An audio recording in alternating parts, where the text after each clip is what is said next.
I can watch it. I think I want you to do for me. What? Come here. What? Win.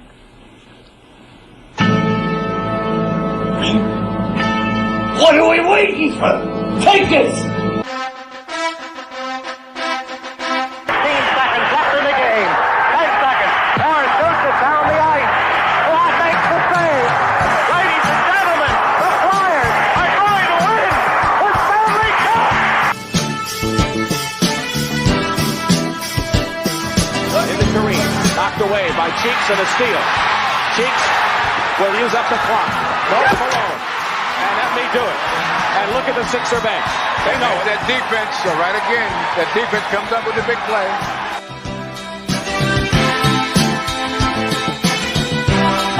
Brad Lynch stretches.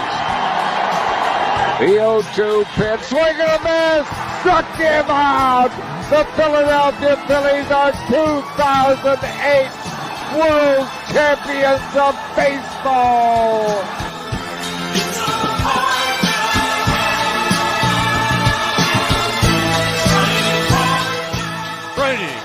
Lines them up. He's back again. He steps up. He's hit. He stumbles. He is throwing it deep for the end zone, and it is batted around and incomplete. And the game is over. The game is over. The Philadelphia Eagles are Super Bowl champions. Eagles fans everywhere, this is for you.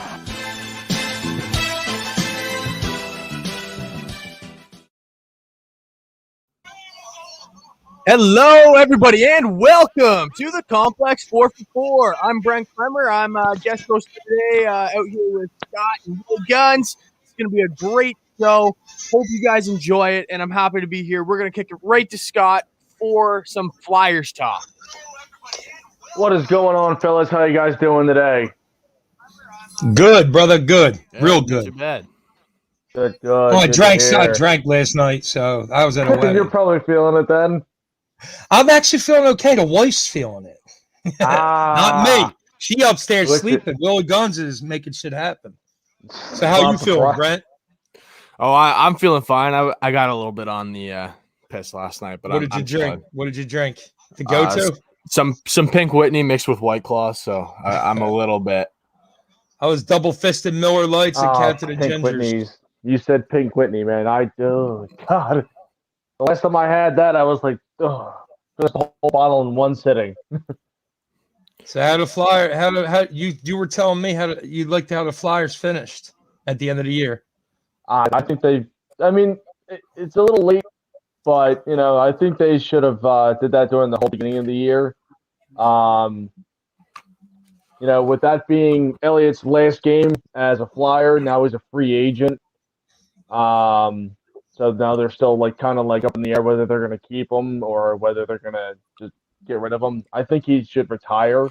But again, he might still have some fight left in him. But with the way the Flyers ended the season, yeah, they're not going to the playoffs, but I still think they did great with those last 3 games. Brent, what do you think? Well, I was going to ask you a question real quick. So do you think in a regular season where there's 82 games, do you think the Flyers pick it up towards the end of the season and make it into the playoffs? I think that's how they play.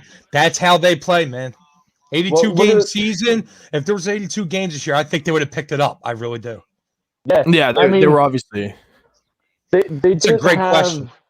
They didn't have the time to practice because of the COVID protocols.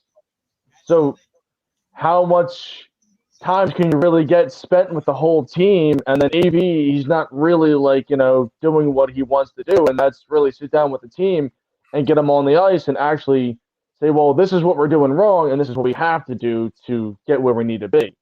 So now that we have that 82 season game coming up, and now that we actually have things starting to lighten back up again, and then we're getting fans in the stands, and now we're actually going to be able to start practicing again, I think we're going to come out guns blazing this year. And now that we can sorry about that, Scott. 25, 23, and 8. It just had to be read, because our producer put it up there. It's a great look because they finished above 500. Yeah. Oh, yeah. So, Brent, you're right. You add what, 20 more games to that? Did they play 62 this year? It was 57. Yeah. 57. That's it. Yeah. So they lost 3 and 22. They lost 25 games. Mm, Well, Wow. realistically, they lost 31, but 8 were in overtime. yeah. No, I'm saying for playing the year, all NHL teams. Yeah. To do a 57 game season. It's asinine. It's insane. It's not fair. But there's nothing you can do about it because obviously you really can't go against the guidelines. So your back's against the wall the whole time. You know, right. you want to keep the players safe, you want to keep the staff safe, you want to keep their families safe. At first they were saying, "Oh, well, you can't shower in the locker rooms, you can't do this. You're going home to shower or in the hotel rooms." Wow. Trust me, it was awful. You've been through it. You've been through it, right, Brent? Yeah, obviously not at that level, but like the showering after games, not being able to shower. When you're in your home locker room, there was a little bit more leniency because it's your locker room. How can somebody tell you no? It's kind of like being in your own house, not being able to shower. But when we went to away games and then we'd have to hop on the bus after, and everybody smells like shit because you just played an entire hockey game, and it just ruins it literally it's not like a weird thing, but like showering is part of the dressing room annex. Like there's a lot of joking that goes on around that time, clearing out. But when you have 15 minutes in the locker room, it's hard to bond as a team. Not to say showering per se is the most important part of that bonding, but it's the time you have together as a team when you're all walking around the locker room, whether you're naked or not, doesn't matter, but you're just, you're talking and you're shooting the shit. And that's a big part of the game and team bonding. So from my personal experience, if you don't have that, it's really, really hard to compete. And we went through that too, like very, very, it was very bad. We didn't play very many games before the Ontario government shut us down, but it's crazy. Like, I mean, that it gives you time to reflect on your losses and your wins. You know, you can sit down with some of the guys who made more mistakes than others, and like, well, this is what I think you should do. Like you said, it gives you that bonding moment. But like when you're being constantly rushed, like, all right, come on, guys. You know, they want to clean the locker room. They want out. It's like, well, what the fuck? There's some morale. You know, at times I think it's like a huge morale killer. You know, I mean, you can have hold that thought real quick, Scott. Eric, I cannot share our Old City Sports thing to people that I need to watch. I clicked on the video and I can't share it. Go under the OCS network on the like page. You can share it through there. All right, let me try that. Go ahead, Scott. Resume. Sorry about that. Like, I mean, Brent, what level of hockey do you play at? Like, I mean, I played roller and I played ice, so I mean, I still play roller. High level junior. Tell them what you told me. Basically, like I could have probably gone pro, but I tore my ACL. But I don't like to flash that around too much, but that is what it is. Like it's always that one injury they can get someone, you know, whether it be an ACL or something like that. But I mean, you know, I never made it. Like I never played juniors. Like I played like, you know, bantam, like, you know, midget and all that shit in high school. But I know what you mean though. Like when you're in that locker room with, you know, your buddies and shit like that, and you're just fucking around and, you know, to the game or before the game, getting ready, getting all pumped up. You know, it definitely brings everyone closer together. But, you know, with the whole protocol for the NHL, it's like, how do you, with such a shortened season, how do you know, kind of connect? I mean, I'm sure they found ways. There's definitely got to be ways they found, you know, to connect with each other, especially after the game.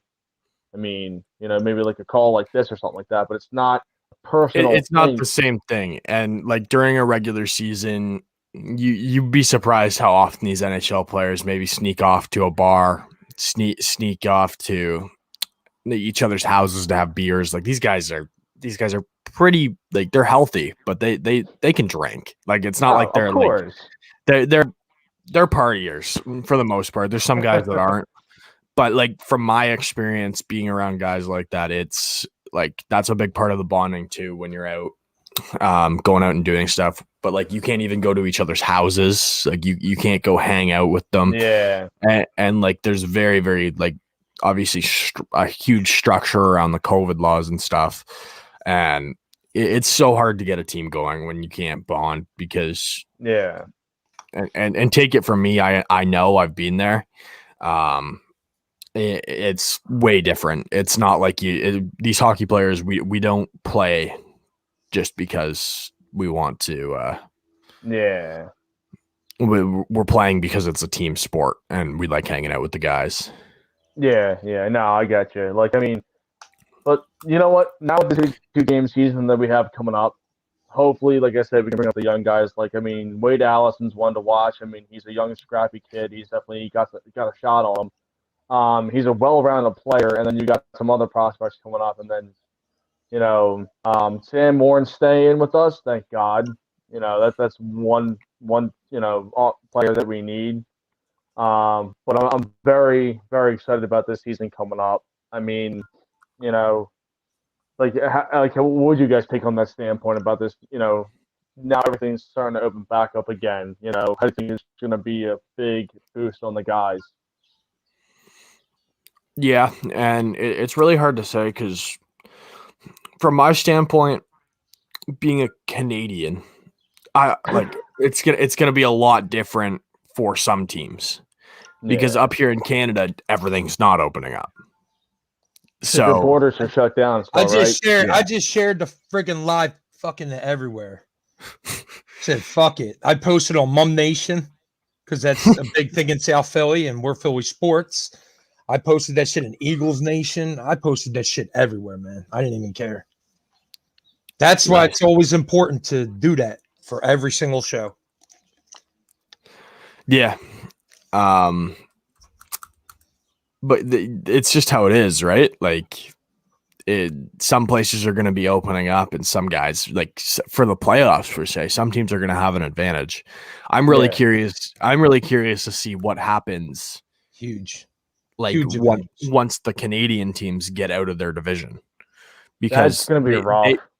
They're either going to have to bubble up or the Canadians are going to have to go play in an arena in the States, which is bullshit. Do you really think they're going to go back to the bubble though? I mean, they did that for the beginning of the season. They did that, and then now it's just like they might do it again. Yeah, well, the Canadian teams that are in the playoffs, there's going to be some pushback if they don't. Yeah, because if there's no bubble, it makes it totally unfair for Canadian teams because they're going to have to go play. Who do you got winning the cup? Who do you got winning the cup? I got my bracket right here. I personally have Toronto, but you had. Do you really think though? Do you honestly? I have Vegas beating the Hurricanes. I'm gonna have to write mine out too. I'm gonna have to show that. Eric, you can actually pull that up if you go to where we did our brackets at. Me, Jesse, and Brent. We're the only ones that did them. For our thing on OCS today. I did it, dude. And I'm telling you right now, I was going crazy, like thinking about it. I got Toronto losing to Edmonton. Edmonton's not even making it to the second. You know what? Toronto's going to win that one. Look at Edmonton. Edmonton's been a rebuild team for years. I just think they're going to get unlucky somehow, dude. I'm sorry. I just think they always get unlucky, and this is their year. I know hockey, man. I don't know it fully, but I know that they're just that team that gets unlucky, dude. I'm telling you. Yeah, I mean, you can see it probably back there a little bit. The years they've won the cup. The last time they won the cup was 1967. So longest playoff or Stanley Cup or championship drought in all of major sports. Yeah. But I think that they have to at least make the conference final this year because of the divisions. This is an interesting stat I looked at, but I don't remember all the numbers. But I looked at the least goals allowed by teams, and that's what I kind of based my Stanley Cup off of. I took the teams that have a low goals against and a high goals forward, not like the even level. You know what I'm saying? Yeah. So if Eric, you can pull those stats up, dude. There's some teams that were stingy, and the Hurricanes were stingy, man. They're one of the stingier teams, I think. You got to pull it up, Eric. The goals forward, and the goals against. See, the thing about goals Carolina, against. and the reason that stat is not a great stat for say, is because Carolina is a very skilled team and they can run it up. They'll run up the score against bad teams. Oh, yeah. So See that? Go zoom in on that, Eric. Where it says goals for and goals against. See that big difference? Yeah, but the then plus 189 to 43. 153. Wait, what team's that? That's Carolina. And no, then the second team Florida. on the Carolina. That was Florida. I can't see it on my screen. So Florida's got a big difference, 189 to 153. But remember, they gave up 20 more goals. Yeah. Yeah.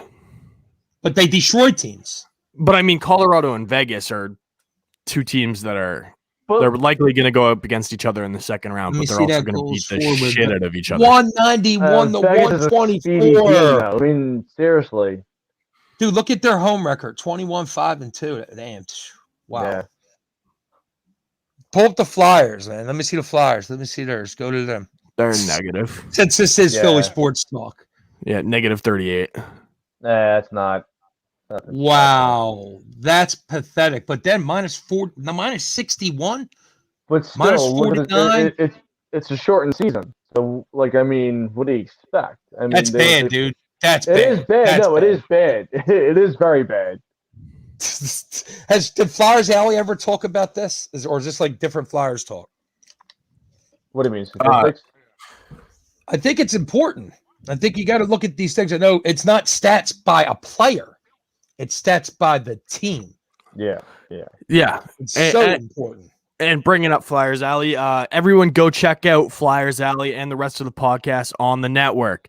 Lots of great content over there at OCS. You can check out the 3-Pointer podcast, Flyers Alley, Backstabbers Wrestling with Willie Guns, and the Dusty Buttes, which is up now, as well as I have a daily show every day that you can come check out whenever you want, every day at 5 p.m. So lots of great content over there. Got to give it a quick shout out. So go check it out and love it. Everybody will love it. I just got a text message from one of my wife's friends. Said, "You guys are amazing." Thank you. Thumbs up. Yeah, thank you. Get into those comments. I don't understand why people aren't commenting. This is good talk, man. This is good talk. So if you look at that difference, what team's going to win the Stanley Cup right there? Let's see that. What's the biggest one? What's the best goals forward and goals against? See, that's where I don't like that stat, like at all. What if it's correct though?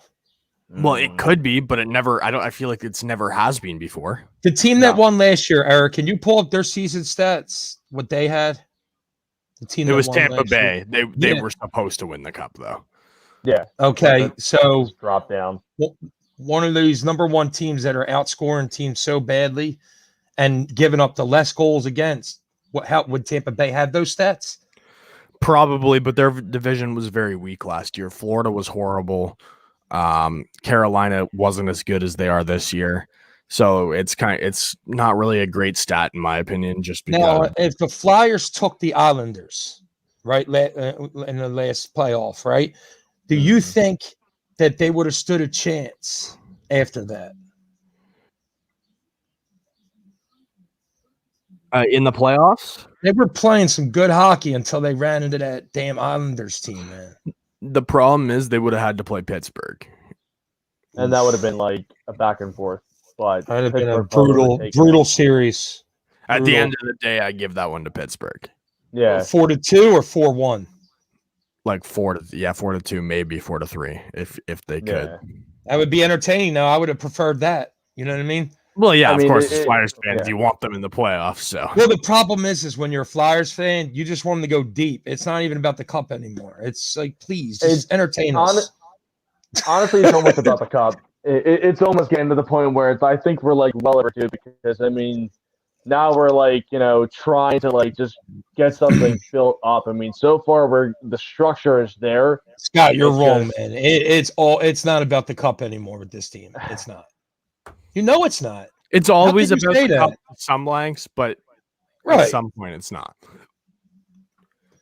NHL playoffs are a different play. I know. I know, Eric. I get you. It's very got much you. more fast paced, and it's like you just gotta realize like what you can do, and realize mistakes in every single game. Because if you make one little slip up in a playoff game, you're like, all right, well, what the fuck? Now we lost it. And Well, then we have to a regain good it back. question. A good question is, Brent, do you think that Pittsburgh has a chance? So in my bracket, I have Pittsburgh making the conference final. Keep thinking about them for some reason. They're just like, when Because we're I not can see doing well, that. what happens when the Flyers don't do well? Pittsburgh does. Pittsburgh Well, yeah. always does well. Pittsburgh always finds their way into that playoffs. That's where Look they're at going their to captain. be. Yeah, they have Sidney Crosby. Look at their captain. I mean, Look I at don't Malkin. hate him anymore. I love Malkin. Dude, I'm a huge fan of Malkin. I'm a huge fan of Malkin. He's, I mean, yeah, obviously without Crosby there would no Malkin. You're the GM of the Flyers. I'm saying, look, I want to trade Malkin to you. What are you going to be like? Fuck him. No. You're going to try to make that trade happen.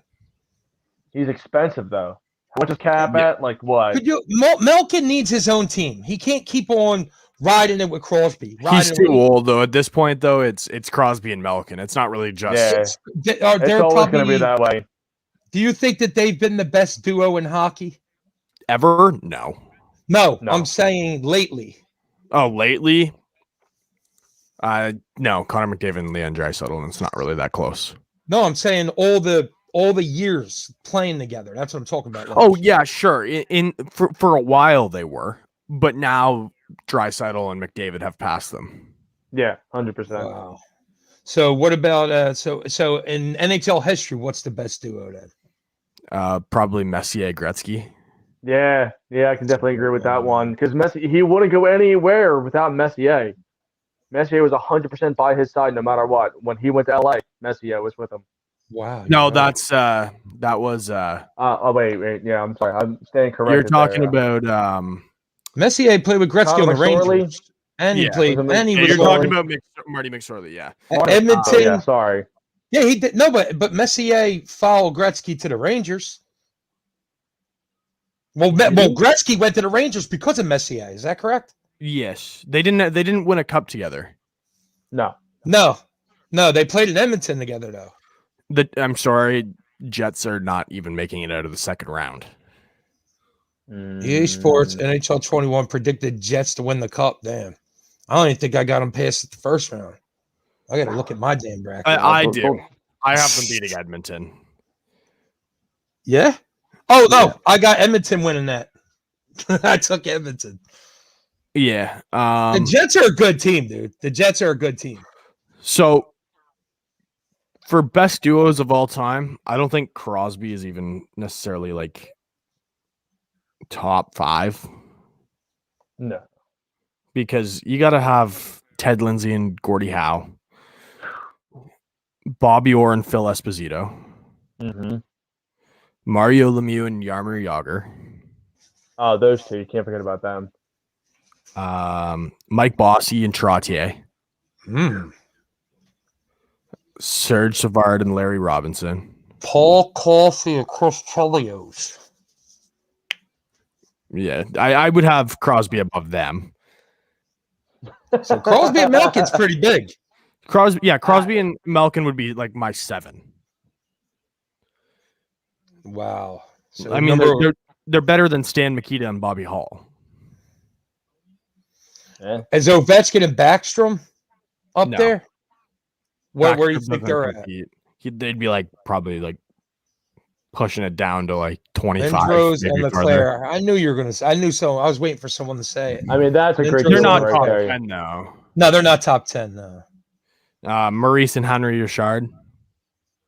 The brothers. Rocket Richard. Yep. Scott Stevens and Niedermeyer. Joe Sakic and Forsberg. Yeah. Datsuk and Zetterberg. See, hockey's got amazing duos. This is actually a good topic. We're forgetting about a crazy big one right now with Taze and Kane. Oh, shit. Yeah. Definitely. Yes. Yeah. That's a great one. And Didn't then the Red Wings have one? What was it? Brendan Shanahan and Stevie Y? Yeah, I just named that one. Okay. They were talented. My daughter actually walked into the room, so I couldn't. Okay, yeah. So that's a great one. Stevie Y and Brendan Shanahan. I would say Stevie Y and Fedorov before. Fedorov and him were great players together. All right. Well, we're gonna run into the Sixers. Scott, we went 25 minutes for you, man. If you want, you can stick around, but if you got to roll, we know why. Yeah, right now I got to deal with this power outage. It just happened, so handle that. Take care of that, guys. All right, fellas. Brett. Great hockey talk. Willie, great hockey talk, Scott. Fellas, have a good day. Take care, brother. Adios, amigos. All right, Brett. So what do you think? Sixers have clinched their first seed in playoffs after beating the Magic. I believe it was last night. They're looking really good. They're going to have a tough playoff, but they are looking good. At the end of the day, it's going to be a tough one. Well, what do you think that it's gonna be a quick series for them, or is it gonna be first round's gonna be tough for the Sixers? Well, if I look up the standings, it's going. Eric, can you pull up the standings for me? There you go.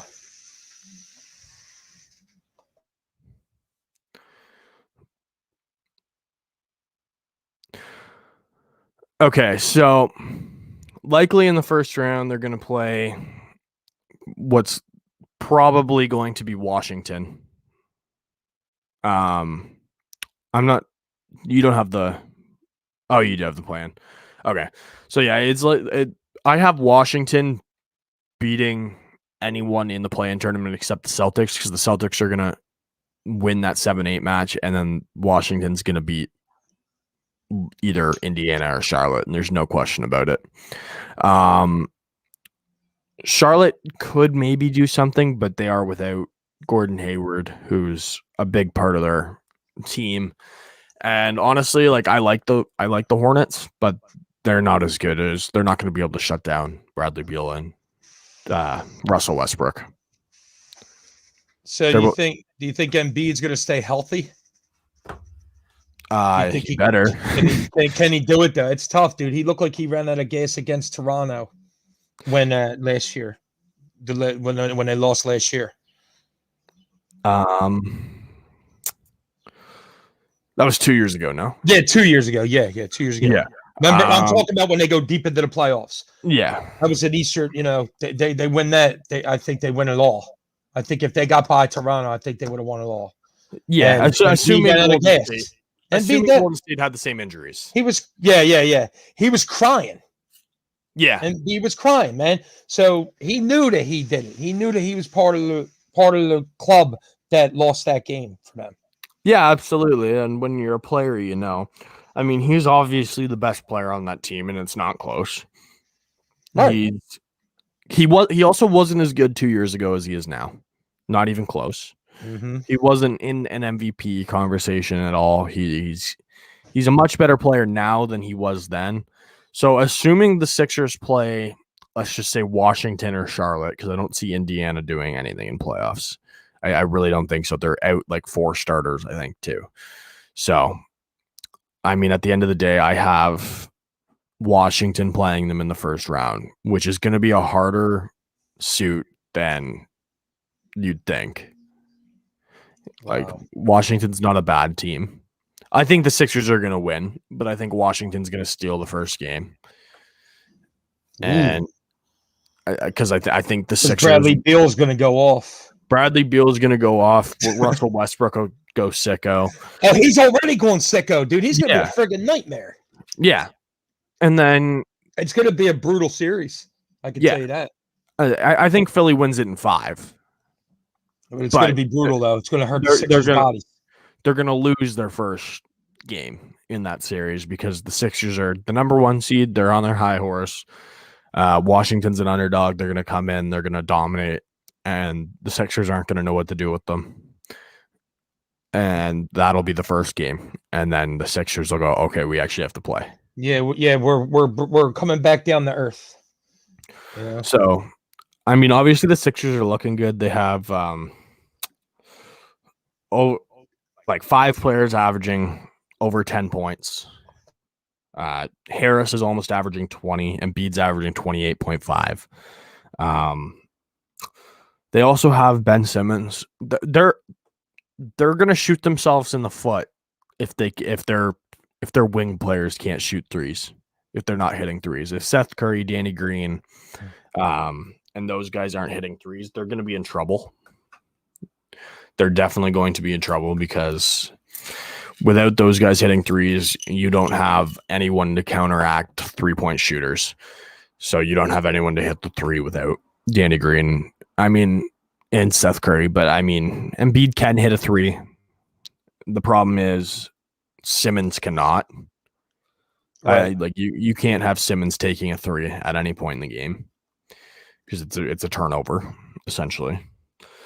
The thing I find interesting is they're pulling quite a few offensive rebounds. Ben Simmons. Ben Simmons is pulling 1.6, Harris is pulling 1, and Embiid's pulling 2.2. So those are big possessions that really, really matter. And getting that second opportunity is huge. They're also collectively as a team. Danny Green's averaging 1.3 steals. Embiid's averaging 1 steal. Harris is basically averaging 1. Simmons is averaging 1.5. Milton's almost averaging 1. Curry is almost averaging 1. Oh, so as a team, they get a lot of steals.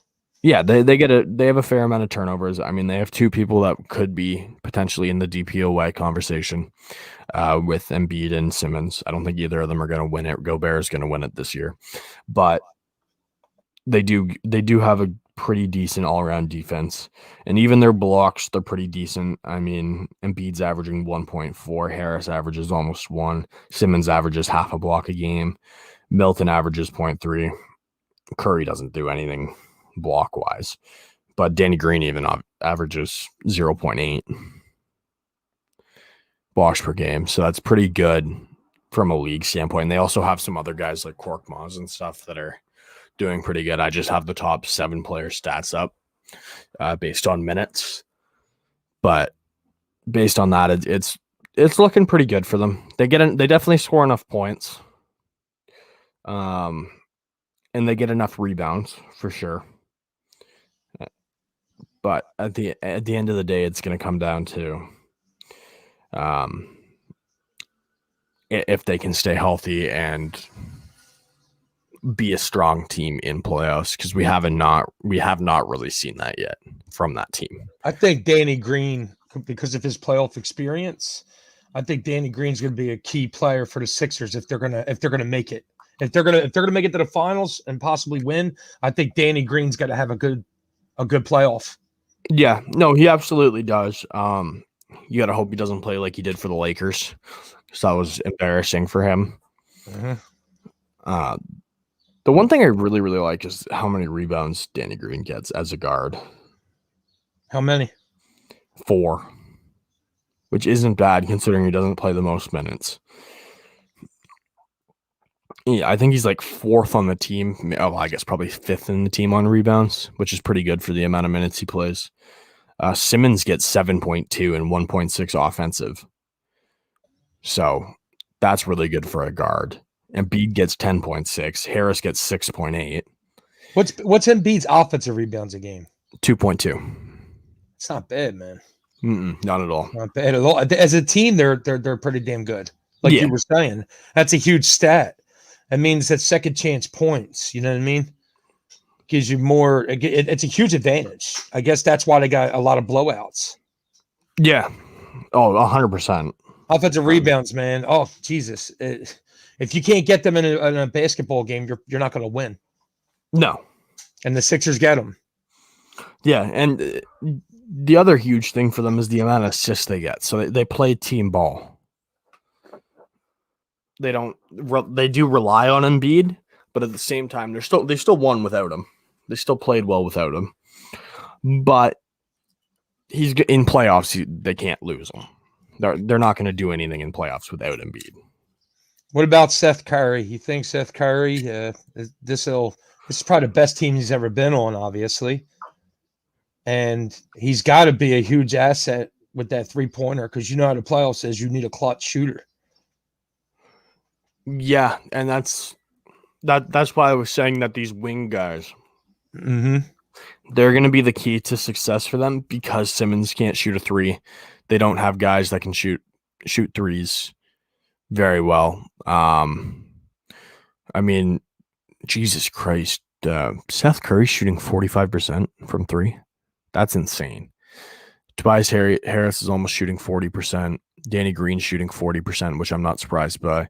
Joel Embiid shooting 37%. So they need these guys to be able to sink threes. George Hill, I think, is going to be a big part of the games as he can shoot threes. Korkmaz is going to be big. I don't know why Dwight Howard is shooting 25%, why he's taking 3-point shots, but he does it as a joke. It's Dwight Howard. He is a clown, dude. He's he's an awesome clown. I like him. He definitely is needed, I think, on a team. And Mike Scott also is like that because the playoffs are going to get really physical, and those guys can handle it. And Embiid, you got to protect Embiid. It's funny, you got to protect the 7-footer, but it's the star caliber of Embiid. You can't let him get into those tussles. It's got to be Mike Scott, which he's a goon, and so is Howard. And lately, it looks like any Sixer's a goon. Right, dude. They're literally like except Embiid bullies. Except Embiid, they got to protect him. Eric, can you click on the 3-point percentage just so we can see the leaders? Yeah, that's crazy. Okay, so you got Seth Curry shooting 45%, which is crazy. Danny Green shooting 40. Tobias Harris is shooting 40, which is nuts. Korkmaz is shooting 37.8. Embiid even. George Hill's shooting 36%, which got to go up in playoffs. But these guys are playing like they're shooting the ball well, which is going to be the most important part of this playoff run because you don't have a point guard or a set shooting guard that can hit threes. Like you don't have a you don't have an all-star that can shoot threes or an all-star caliber player. You have Embiid who can hit the open three on the wing, but I'm talking a guard, someone that you can count on for threes, which obviously you can count on Seth, Danny, and those guys for that, but they have to be able to play well in the playoffs, and we haven't really seen Seth do that. So Tobias Harris is going to really have to step up. Tobias Harris is definitely going to have to step up, but even him, he's not really a guard. He just hits the open three on the wing. His problem is he can't handle I think a physical game, like super physical, like that when you're coming when I'm talking physical as in like tight. Like, did you see how the Miami Heat played against us? He's not a shot creator. Yeah, I watched that game, and that's his biggest problem. He can shoot the ball and he can get in the paint and stuff, but at the end of the day, he's not a shot creator. They exploited the shit out of him. Yeah. And I mean, they did that with Jimmy Butler not even playing total minutes. Bam Adebayo didn't play total minutes. What happened with Embiid, man, in that game? That was horrible. I think I can explain that one because he's coming off the flu. Oh, coming off the flu. Yeah. It was his choice to play. Doctor said no. So he likely felt the effects of it about halfway through the game or even at the start. He looked awful. He looked like he was gasping for air in the first quarter. Yeah, he was not having a good game at all. And my problem with Ben is that like I talked about this on my old show on the Past and Fanatics, but I always say this: Ben has the stats, but his stats sometimes isn't a superstar. No, you get what I'm saying? Like you gotta in the NBA anymore. Your starting point guard should be getting more points per game if he's considered a superstar. And this guy gets 16 a game. That's his career. I call Ben the 16, 8, and 8 guy. That's what I call him. That's the numbers I give him. He's 16, 8, and 8. Yeah. I think I want more out of my superstar. I want 28 and 8. That's Jimmy Butler. It's because he can't. It's because he can't shoot the. He can't shoot the three. Yeah. He's great on. My player comparison would be to Jimmy Butler because Jimmy Butler's not a great 3-point shooter, but he's a little bit better defensively. He is a little bit better offensively. And he's not quite as good as of a distributor, but he's a better shooter. He's a better everything else than Ben Simmons. So Butler's a very consistent player. Yeah, I think Jimmy Butler may be my favorite player in the league. Dude, Jimmy Butler's nasty, man. I was sad to see him go. I really was. I wanted the Sixers to keep him. I really did. You guys should have kept him instead of Tobias Harris. Yeah, I agree. I mean, Tobias is nice, but Jimmy Butler, Tobias Harris, come on, man. Yeah, it's not close. But Butler, I don't know why Butler didn't want to stay here, man. I don't know why. I really don't know why. I don't think they'll tell us. Could you guys afford him? Yeah, we were able to let Tobias go, not extend his contract, and then we could have signed Jimmy. Yeah, that's what I thought. But Jimmy seemed like he really wanted to go to Miami. He probably did. I mean, there's better. He wanted to be the guy. My brother just said he wanted to be the guy. And then Embiid's the guy, and Ben Simmons is the guy. Jimmy Butler, though, would have been the guy, I think. I think if he stayed, he would have been the guy. It's his show, yeah. It's just Ben Simmons. Shot down the road, the guy that makes his team win. Yeah, the guy that makes his team win. He wants to be that guy. I think he had it. I think if he stayed with the Sixers, I think the Sixers this year would have still been the first seed. Well, he's still pretty much Jimmy Butler pretty much single-handedly. He had Bam with him, but he pretty much single-handedly took the Heat to the finals last year. Yeah, he did. Jimmy Butler is a nasty player, man. Scary, very scary, and he's going to be in these playoffs, and he's going to be playing his ass off. I would, if I'm Philly, I'm scared of the Heat. I don't want to see Miami Heat, but at the same time, that's the exciting series if it does happen. Yeah, that will be an exciting series. Well, it's Jimmy Butler went to have his own team, and the Sixers or were the ones that didn't keep him.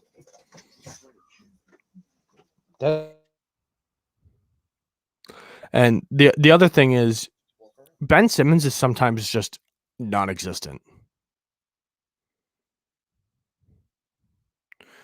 Like just not existent sometimes, and that's just the way it is. Like I'm looking at these recent game stats, and he's only really all over assists. He's never, even when he wasn't playing, he wasn't top points.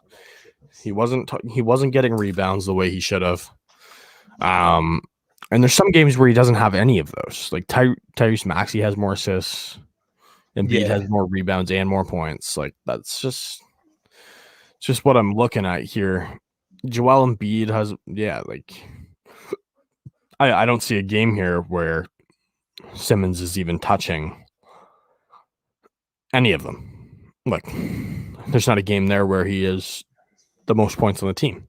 No, he rarely gets that. That's Embiid's stat. But even when Embiid doesn't play. Oh, yeah. When Embiid doesn't play, he still has those normal games that Ben has, like 16, 8, and 8, man. It's the reason why it's like that, though, is because he's not consistent. Yeah, no, he's not. He can't shoot. That's the problem. And that's how it is. At the end of the day, if you can't shoot, you can't score.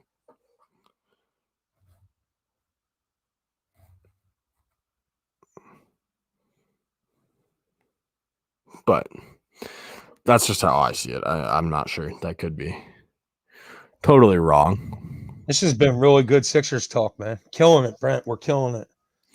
Yes, sir. That's what it's all about. So I guess we'll go into the Eagles real fast. I mean,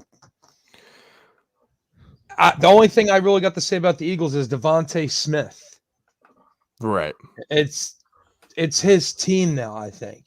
I think we have a wide receiver that just came into town and is announcing this is his team.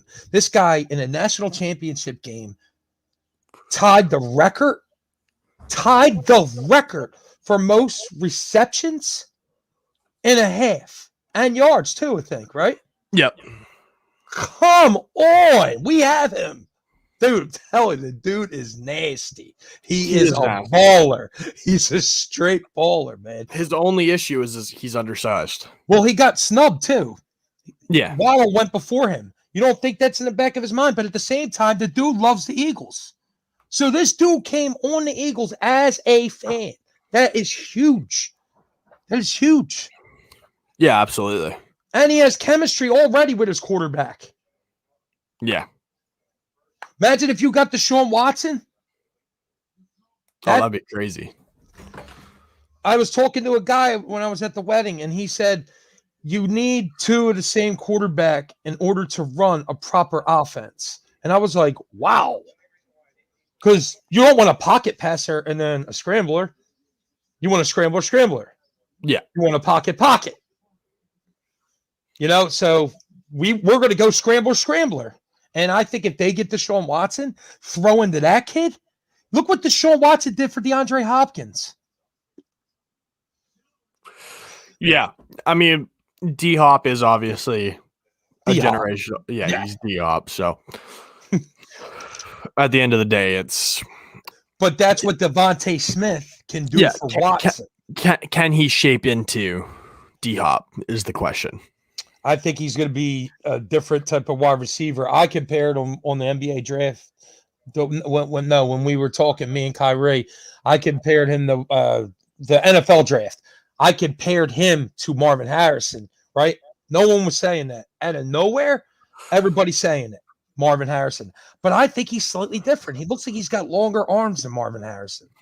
You know what I'm saying? Yeah. I think he's going to whip balls. No, but Marvin Harrison wasn't a jump ball guy. I think Devontae Smith is everything. I would say more like Randy Moss, but no height. He doesn't got his height. He's not 6'4" like Randy Moss, but the dude's got long arms, man, and he can jump out of a gym. He's got blazing speed. I think his speed is really good. And football, forget the 40-yard dash. He doesn't have the best 40-yard dash. He's very fast. But in football, when you're just playing during a game, he keeps the speed. And a lot of receivers don't do that. He keeps the friggin' speed. He's one of the guys that almost is faster with the ball. That's Deion Sanders like right there. That was Deion, man. That motherfucker. Yeah. Like Deion Sanders till this day, I think, is my favorite player of all time. But that's everybody. It's Deion Sanders. I'm not a Tom Brady guy. You know what I mean? No, it's Deion Sanders. I love defense probably more than I love offense when I watch football. Right. I appreciate a freaking powerful defense. I hate when people always go, oh, it's only 10-6. Yeah, but did you watch this game? You see these two teams that just can't figure each other out? That's football to me. The Eagles lost that right after the Super Bowl year. They just fell apart. So now this kid coming in, I think, is going to go down as the greatest wide receiver for the Eagles in their history. He could. He definitely has the potential to do that. And the fact he went so late in the draft is absurd, I think. And don't be surprised if the mentorship that this kid's going to give as a rookie to the other receivers. Don't be surprised. This kid has it. Yeah, absolutely. Like that's like a resume, and they're like, "Hey, so why should we draft you?" I don't know. I broke a fucking college football record, 2 of them in one half. Yeah, and then I broke my finger. Yeah, he's ridiculous. He got snubbed there. He couldn't come back. He couldn't go back in. Man, that hurt. That had to hurt. But now when he looks back at it, it helped. Yeah. It helped because now he's an Eagle.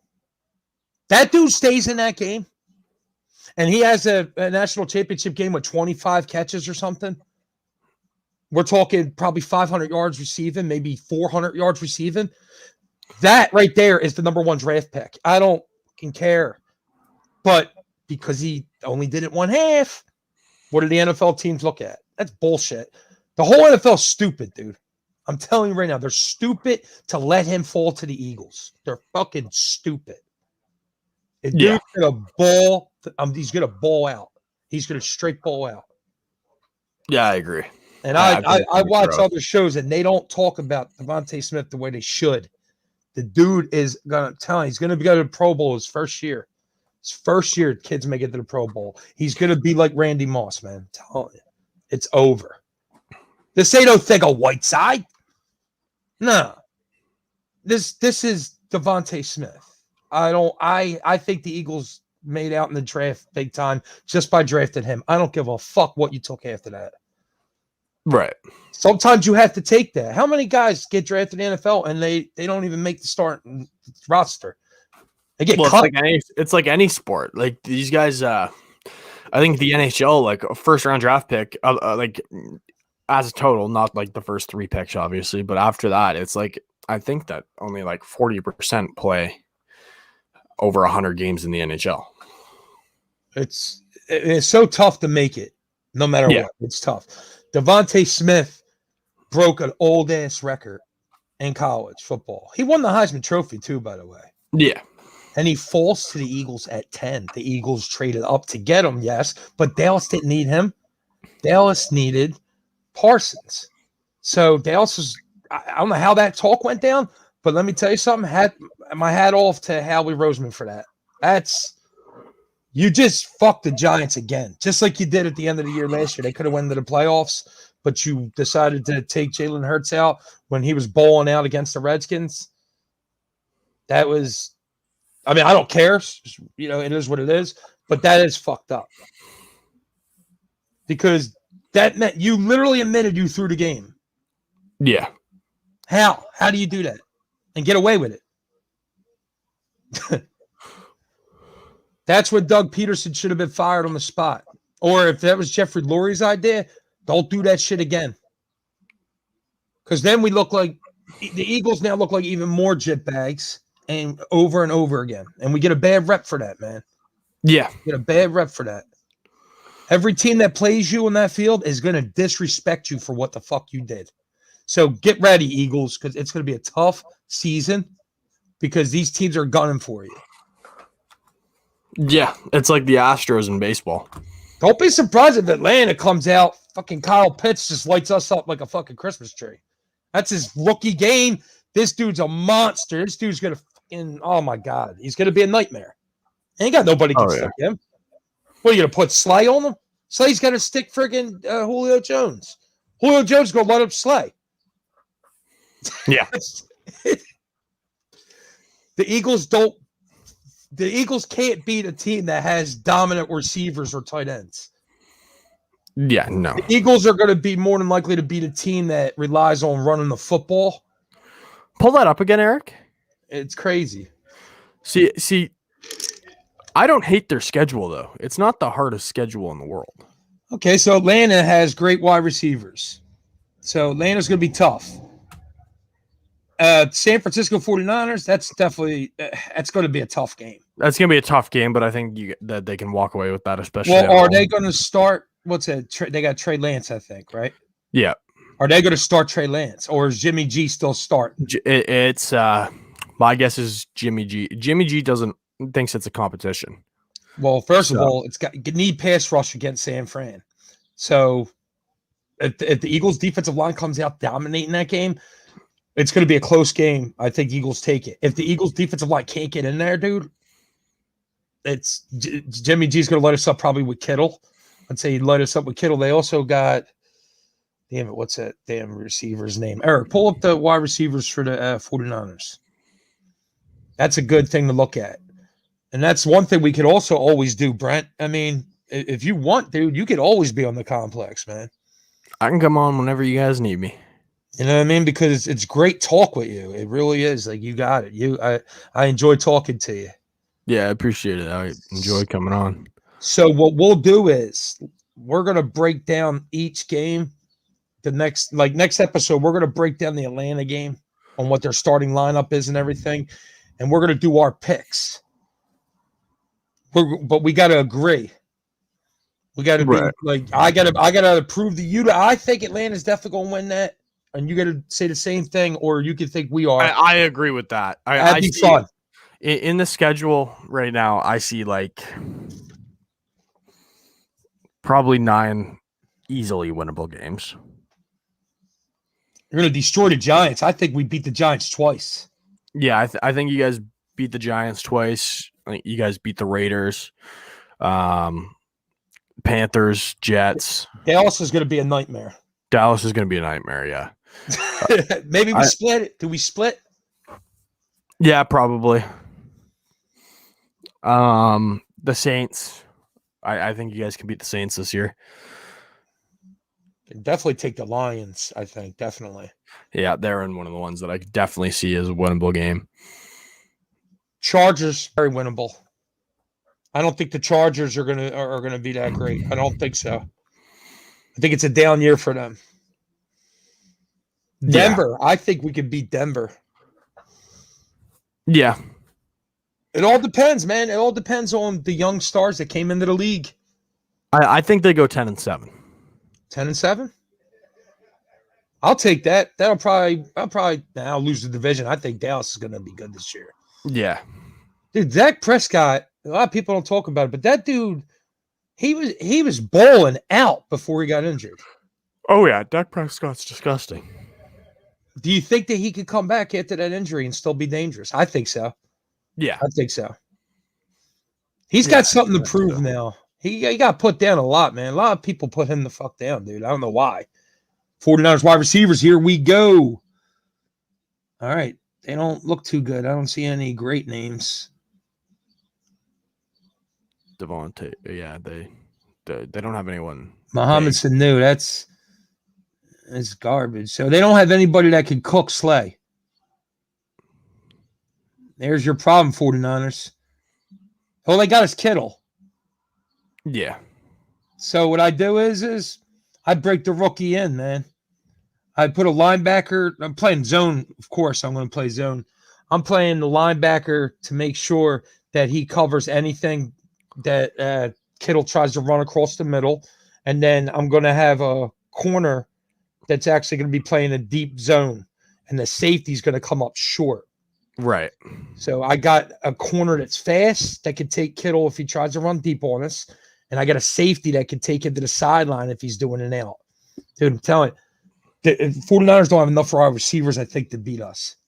No. And they have a young quarterback. Weapons. So I think the Eagles can start the year at 1-1. I think I got them losing to Atlanta. Yeah. But wait a minute, Atlanta. Yeah, see that Kyle Pitts is going to light us up, man. He's going to light us up. It's his first game. You know how a lot of great stars play in their first game when they're talked about like Kyle Pitts. You're a tight end. You go 4th overall, was it? He was fourth pick. That's a baller right there. That's a straight friggin' baller. You're a tight end. You got drafted before Waddle. You got drafted before Devontae Smith. You got drafted before a lot of great players in this draft. So I think Kyle Pitts is going to light it up. Not only that, fucking Julio Jones is going to fucking just go deep on Slay. Slay's going to have to play a physical game in order for us to win that game. Yeah, absolutely. But that's it. We're like at the end of the hour, man. You want to talk about the shows on the network? Yeah, sure. Once again, make sure you guys go check out all the shows on OCS. You can find them on Spotify, Apple Podcasts, anywhere you can find your podcast. Go check them out. You can also find them all on the network page at oldcitysports.com or on the Facebook Like Your Group page, old spelled OLDE, citysports.com. Again, lots of great content there, including Flyers Alley, Backstabbers, which is hosted by Willie himself. The 3-pointer, which is hosted by myself. You got, what am I missing here? Off the top of my head. Pull it up, Eric. I do the same thing sometimes. Dusty Buttes. Yeah, the Dusty Buttes, which just came out. You got My Daily Show, which is every day at 5. We're gonna try and make that happen here in a couple of minutes if I can. If not, we'll get back at it tomorrow with probably an hour-long show. Do you have a logo for your Daily Show? No, it's just like because I don't do anything other than like I don't post it anywhere. Like I don't have. What if I took a picture of you and made it? My mom. There's my mom. Well, that's the end of the show. No, I'm not kidding. Basically took a picture of you, and then put a cartoonish.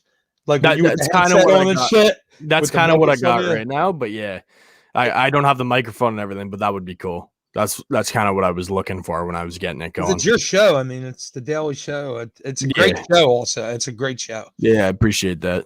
So anybody that's watching right now, anybody that rewatched it on, after this, Brent gives you all the updates on sports. So if you just want to catch up in 1 hour, this dude tells you everything that's going on.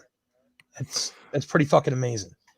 And most of the episodes are only like 20, 30 minutes right now. Yeah, they are pretty short. And that's But as playoffs get going, like for hockey and the NBA, they're probably going to be closer to an hour because there's going to be way more to cover. Right now, there's not a whole lot of news. That's why I've kind of been slow on it. I didn't have a show yesterday, and I might not even have a show today, and then have a long one tomorrow, just to make up for it. Do like an hour and a half long show tomorrow. You know what's also amazing about your show, the 3-pointer? You guys are going to be talking about my Sixers. Oh, yeah. Yes. And dude, I love Sixers talk, man. Sixers talk, fucking basketball talk kills it no matter what. Subscribe to our YouTube channel, Old City Sports Network. Make sure to hit that notification bell after subscribing to our page so you can be notified with our live shows and our content. And in saying that too, also go check out the Twitch page. There's all my live shows are posted on Twitch, and we're trying to grow the Twitch page. Trying to get to 50 subscribers and 3 average viewers. So if you can help us get to that, that would be greatly appreciated. And that'll help us grow and help us make better content for you guys. So in saying that, lots of love. Appreciate you guys. I like the guest host that I had. I'm gonna have to do this more often. I like it. It was Cheers. fun. I really appreciate it, Brent. Well, close it out, brother. Alrighty, guys, go check out Old City Sports. Again, lots of great content there, and we always appreciate having you guys on. This has been the Complex 4 for 4. Obviously didn't have the full house for the whole thing, but it was a good episode, I think, and thanks for having me on, Will. Oh, love you, brother. Take it easy. Yeah, cheers, bro. Peace. Pop-up video. There he is.